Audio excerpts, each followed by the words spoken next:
बिल्कुल जवाब दीजिए, डीजे के जरिए कितना शोर होता है? बस मैं आ रहा हूं आपकी बात पर, लेकिन आज मैंने एक चीज देख लिया यहाँ। नहीं, पहले डीजे पे आइए। मैं आऊंगा, मैं उसी पे आ रहा हूँ। और पब्लिक ने भी देखा होगा, अगर एक सच्चा मुसलमान आवाज उठाएगा तो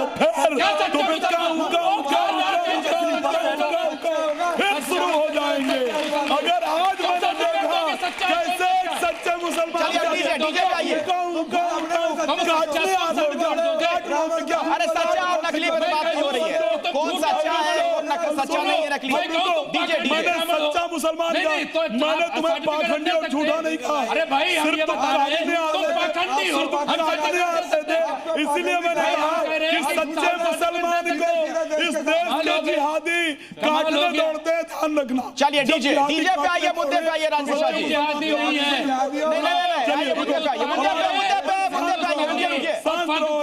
गुलाम सरवर जी के पास चला जाऊंगा वरना मैं। आप अपनी बात रखिए, जल्दी से बना उनके पास जाऊंगा मैं। अब डीजे पे आइए। मैं आपको एक बात बता रहा हूं, मेरी अभी भागवत कथा चल रही थी और मैं आपको प्रत्यक्ष प्रमाण देता हूं बिना बताए। सुनोगे? पहले बात सुनो, एक मिनट सुन लो। भागवत में भी हद हो गई, हद हो गई। एक बात बता भाई, पांच बाटी से बचता है क्या? जमीन हिला देते हैं डीजे पर भी, तो कुछ लगाइए।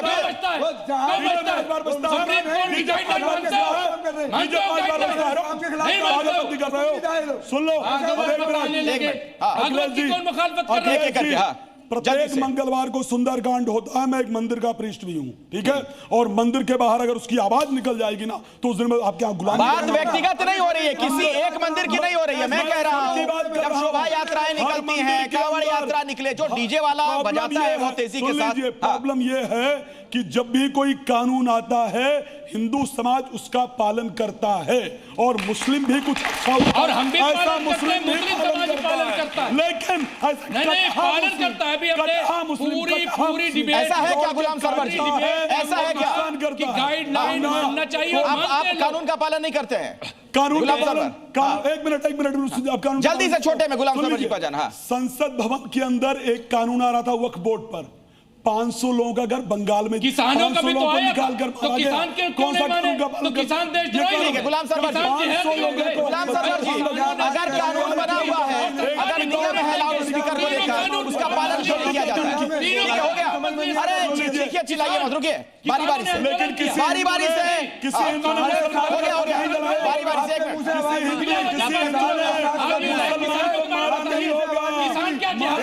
सरकार बंगाल के अंदर पिता पुत्र मूर्ति बनाने वालों को निकाल। बारी बारी से देखिए, ऐसे में कोई किसी की आवाज नहीं सुन पाएगा। जल्दी जल्दी, हाँ 5 सेकंड के अंदर मैं बच्चों के पास आऊंगा, इनके भी बहुत सारे सवाल हैं। हाँ जल्दी से। जब हम लोगों के इस डिबेट से हमारे जो सामने बैठे बच्चे हैं पढ़े लिखे, ये संतुष्ट नहीं है, इनको लग रहा है कि ये नेगेटिव हो रहा है, तो पूरे देश के लोग जो जी न्यूज़ को देख रहे हैं वो क्या ले जाएंगे? ये हम लोगों को भी ख्याल रखना चाहिए। आज इनको धन्यवाद देते हैं आचार्य जी को। पहले तो सच्चे भारतीय होने का सर्टिफिकेट बांटते थे, आज इन्होंने सच्चे मुसलमान का भी सर्टिफिकेट देना शुरू किया। धन्यवाद सर। अब अपनी बात 2 सेकंड असली बात हमारे आप बोलने दीजिए, हो गया। अरे उनका बोलने दीजिए, उनका भी नंबर नहीं आ पा रहा है, बोलने दीजिए। एक बात कैमरे पर, चाहे जितने भी धर्मगुरु हो, चाहे वो इस्लाम के हो, हिंदू को, किसी भी धर्म के, सच को अगर स्वीकार नहीं करेंगे तो समाधान कभी नहीं होगा। सच को खुले दिल से स्वीकार कीजिए, जो भी समस्याएं हैं उसको सामने रखिए, उसके निदान पर चर्चा चलिए ठीक है। हम नहीं करेंगे, तुम नहीं करोगे, पूरी जिंदगी चली जाएगी। बोलिएगा, ठीक है?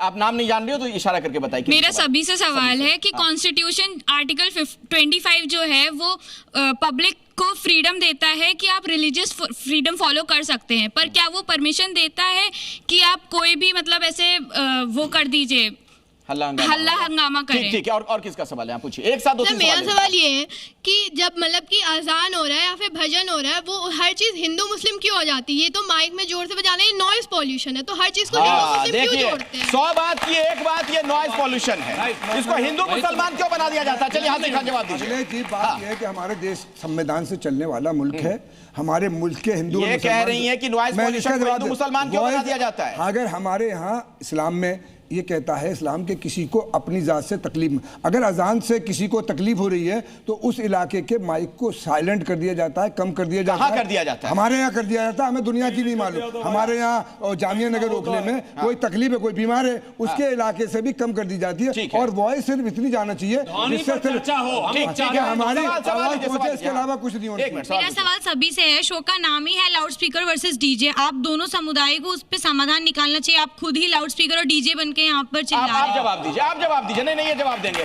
यहाँ ये बहुत मार्के की बात कह रही हैं कि ऐसा लग रहा है आप लोग खुद ही लाउड स्पीकर और डीजे बन गए हैं, इस तरीके की आवाज आ रही थी। बहुत अच्छी बात। झगड़ा झंझट। हमारी बिटिया ने बड़ा अच्छा प्रश्न किया और वो वाजिब भी है प्रश्न, परंतु बिटिया कभी भी किसी बात को अपनी जगह समझाना हो और सामने वाला समझना ना चाहता हो तो अपनी आवाज को ऊंचा करना ही पड़ता है। और हमारी भारतीय संस्कृति में ये रहा भी है कि जब साम दाम दंड भेद इन सब का इस्तेमाल करके आप अपनी बात मनवा सकते हो। जैसे संविधान में कानून तभी लागू होता है जब सब लोग मानते हैं। और रही बात समाधान की, तो समाधान सामने वाला अगर मानेगा नहीं, पांचों टाइम सिर्फ चिल्लाता ही रहेगा, तो फिर हमारे को तो दुख तकलीफ होगी। रही बात डीजे की, अब डीजे पे आ गई, डीजे जब बात डीजे पे आ गई तो डीजे रोज नहीं बजता, पांचों टाइम नहीं बजता, कभी कभार किसी त्योहार पे बजता। सवाल का जवाब दीजिए, आपस में मत उलझिए।